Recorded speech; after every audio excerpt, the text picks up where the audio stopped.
انسان کی بات ہوگی تو مراد روح ہوگا کہ حقیقی انسان تو وہ ہے. تو وہ روح جو عالم امر سے ہے، کل روح من امر ربی، یہ عجیب جوڑ ہے کہ وجود کثیف مادے سے ہے، روح نازک ترین حساس ترین عالم امر سے. عالم امر جہاں عالم خلق ختم ہو جاتا ہے وہاں سے عالم امر کی ابتدا ہوتی ہے. تو روح عالم امر سے ہے.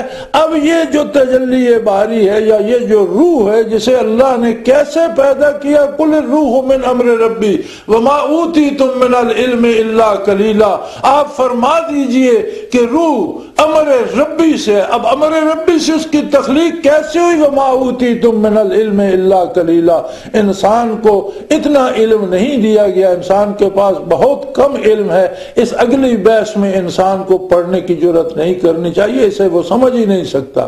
چنانچہ یہ جو روح اور بدن کا جوڑ ہے تو یہ ایک لطیفہ ربانی ہے جو انسان کے قلب میں ہے، جسے انگریزی میں سٹل ہارٹ کہتے ہیں.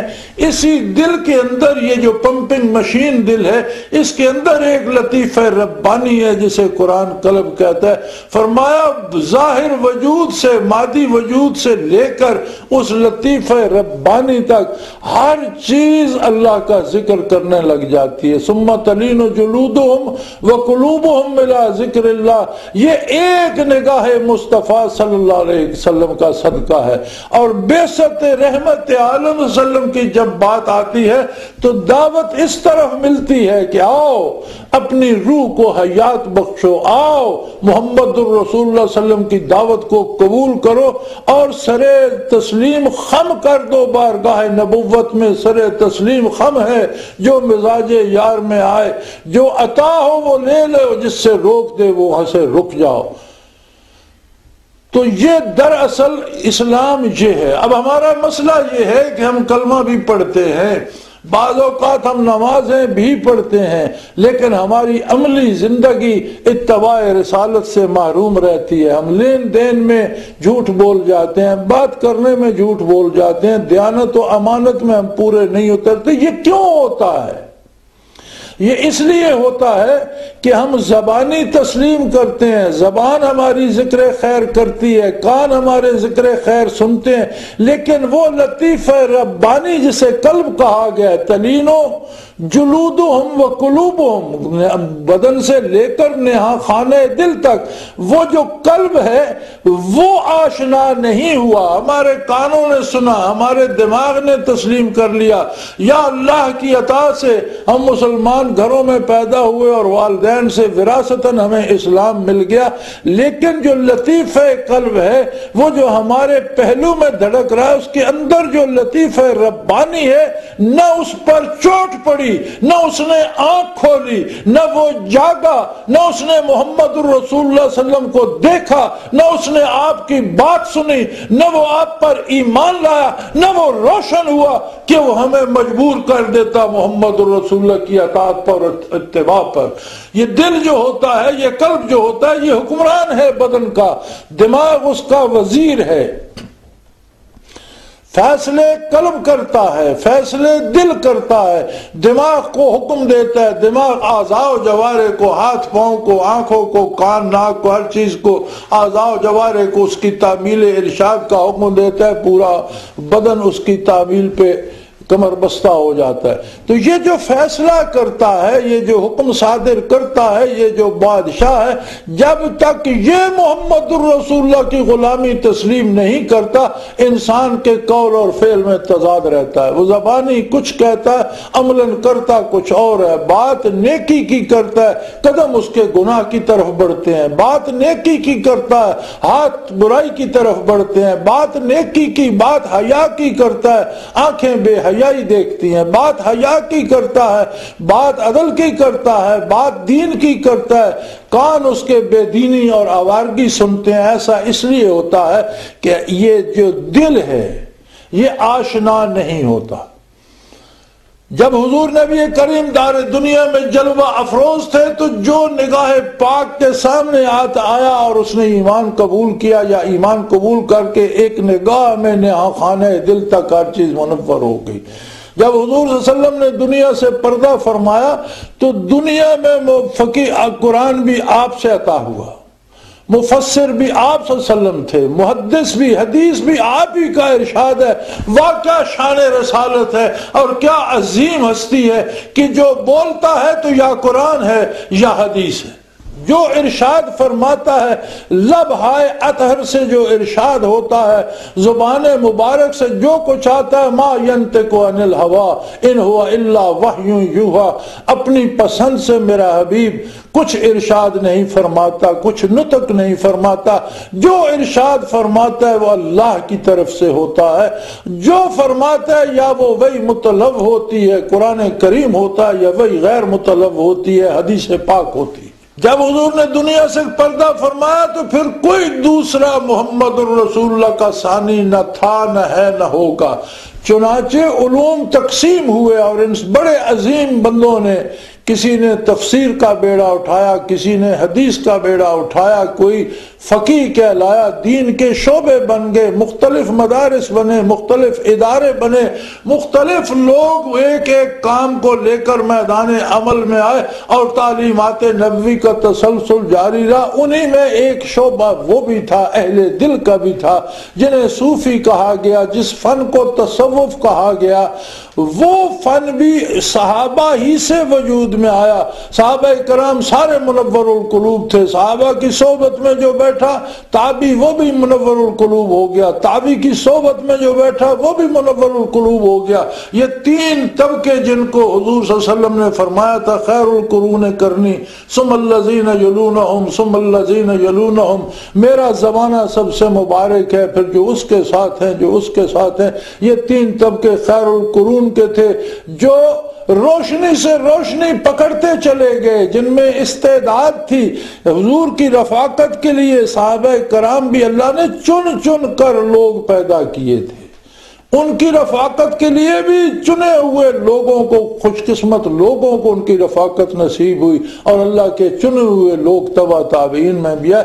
پھر عامت الناس کی جب باری آئی تو پھر لوگوں کو صرف صحبت میں بیٹھنے سے نہیں، محنت، مجاہدہ اور توجہ حاصل کر کے دلوں کو روشن کرنا پڑا، اور جب یہ صورت بنی تو پھر یہ کام مشکل ہوتا گیا۔ پھر لوگوں نے الفاظ پر گزارا کرنا شروع کر دیا، لوگوں نے شریعت کے احکام و فرامین یاد کر لیے، قرآن کی آیات یاد کر لیں، قرآن حفظ کر لیے، حدیثیں یاد کر لیں، لیکن حدیث دل کی طرف بڑے اولو العزم اور بڑے ہمت اور بڑے حوصلے والے لوگ بڑھے۔ اور یہ یاد رکھیں، یہ مکتب فکر جو امین ہے کیفیات قلبی کا، یہ بھی قیامت تک رہے گا، کوئی رہے نہ رہے یہ قیامت تک ضرور رہے گا کہ اصل علوم وہی ہیں جو قلوب کو روشن کرتے ہیں، جو کردار کو روشن کرتے ہیں، جو ایمان کو جلا بخشتے ہیں، جو بندے مومن کو واقعی اللہ کا مومن بندہ بناتے ہیں۔ انہیں وہی حفاظت الہیہ حاصل ہے جو قرآن کو ہے۔ قرآن محفوظ رہے گا تو حاملین قرآن بھی محفوظ رہیں گے، قرآن یاد کرنے والے بھی محفوظ رہیں گے، قرآن بیان کرنے والے بھی محفوظ رہیں گے، اور عمل بالقرآن کرنے والے سب سے اول درجے میں محفوظ رہیں گے۔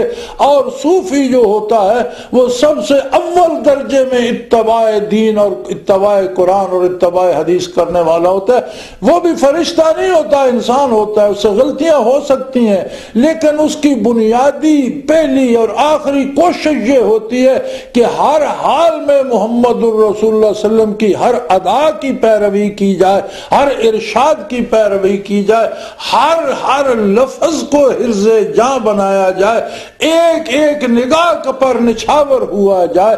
اور یہ تب جا کر ہوتا ہے جب قلوب روشن ہوتے ہیں، جب اللہ کا نام قلوب میں پہنچتا ہے، جب برکات محمد الرسول اللہ دلوں میں اترتی ہیں، جب دلوں میں وہ درد ہوتا ہے، جب وہ دلوں کو گرماتی ہیں اور دل پکار اٹھتا ہے رب ارنی انظر الیک، اللہ میرے سامنے آ، میں تیرا جمال دیکھنا چاہتا ہوں۔ یہ کب ہوتا ہے؟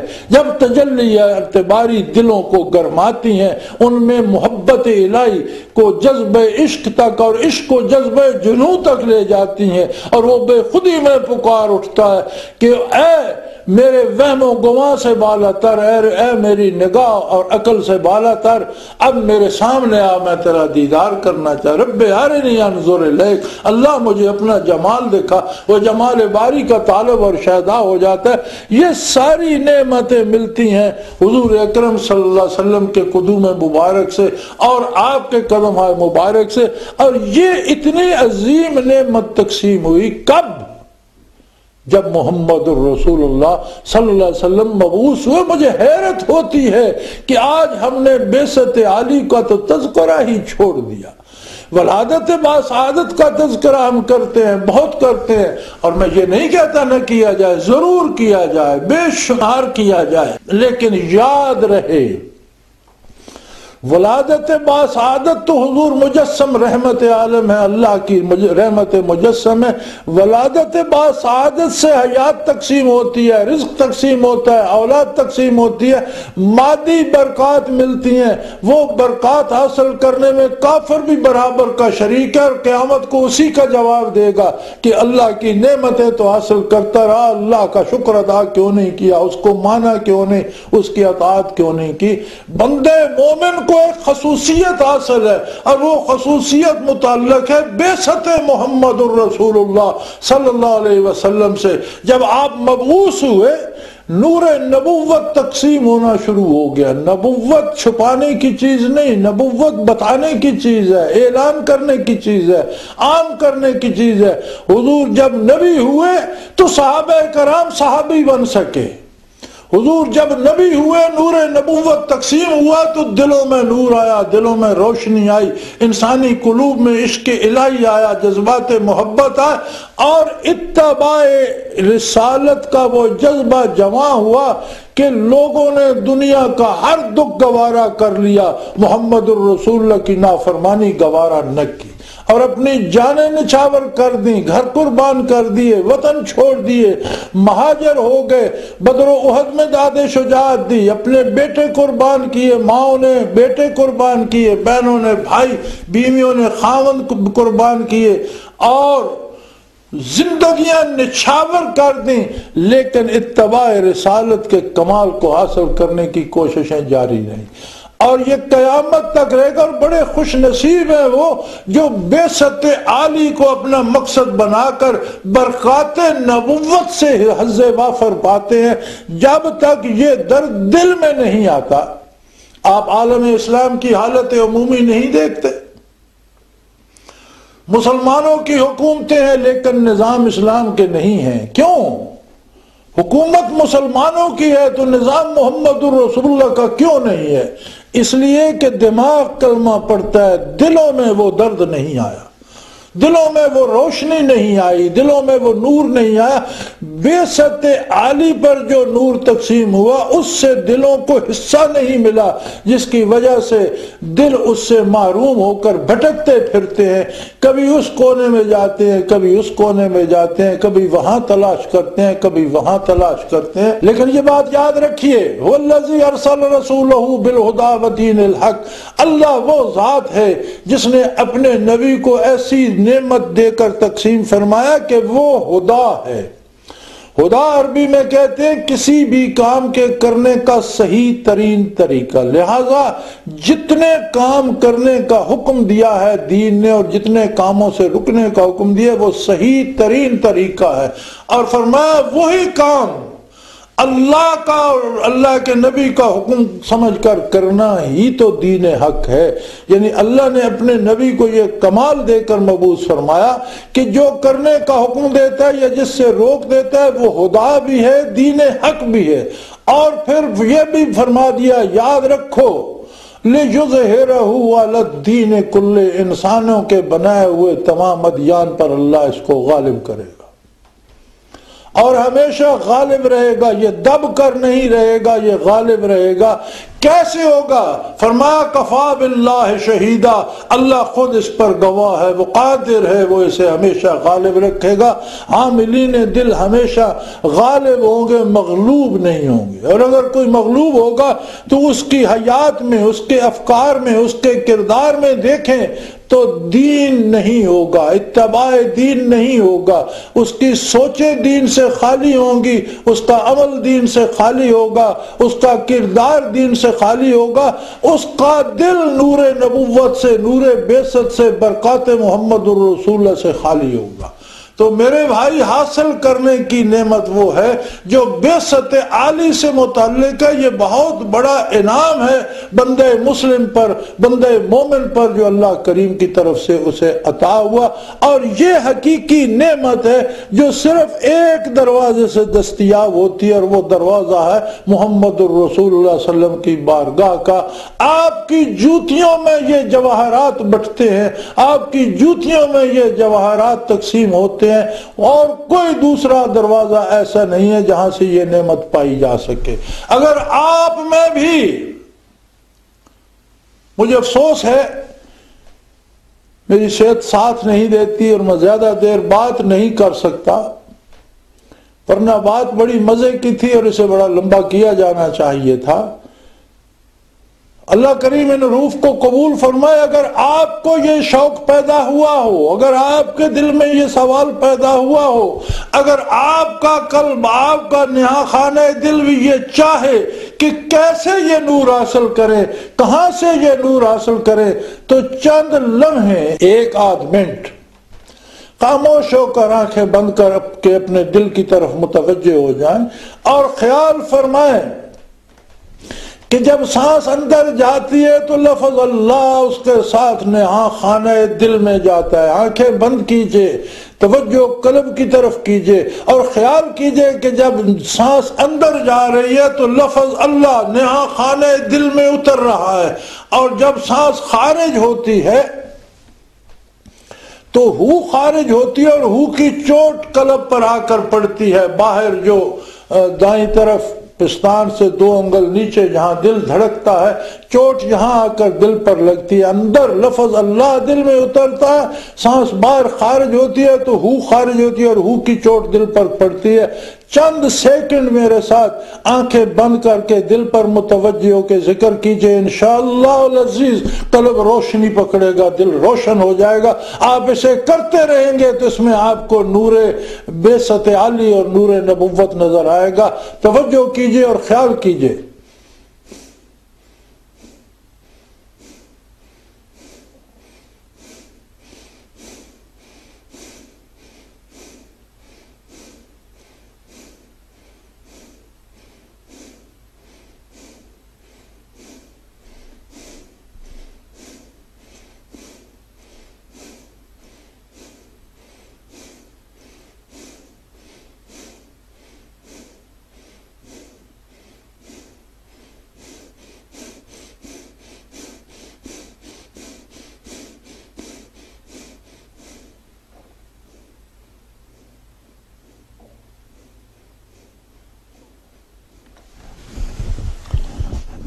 اللہ اللہ اللہ، الحمدللہ رب العالمین، الحمدللہ رب العالمین، الحمدللہ رب العالمین، والصلاة والسلام علی حبیبہ محمد وآلہ وصحبہ اجمعین۔ اللہم ربنا لا تقتلنا بغضبک ولا تہلکنا بعذابک واعف عنا قبل ذلک۔ اللہم ربنا لا تسلط علینا من لا یرحمنا، انت ولینا فی سفرنا وحضرنا فی مالنا واہلنا، انت ولینا فی الدنیا والآخرہ، توفنا مسلمین والحقنا بالصالحین۔ اللہم ربنا نور قلوبنا بنور المعرفت والایمان، اللہم ارزقنا اتباع نبیک و اتباع خلفاء الراشدین المہدیین۔ اللہ کریم ہماری خطاؤں سے درگزر فرما، ہمارے دلوں کو روشن فرما۔ یا اللہ اس ملک پاکستان کو اور عالم اسلام کو ہمیشہ عافیت میں رکھ، اس ملک کو قیامت تک قائم رکھ اور اس پر دین کی حکومت قائم فرما۔ اللہ کریم ہمارے گناہوں سے درگزر فرما، ہماری خطائیں معاف فرما اور ہمیں برکات نبوت اور برکات بعثت عالی سے مستفید ہونے کی توفیق عطا فرما۔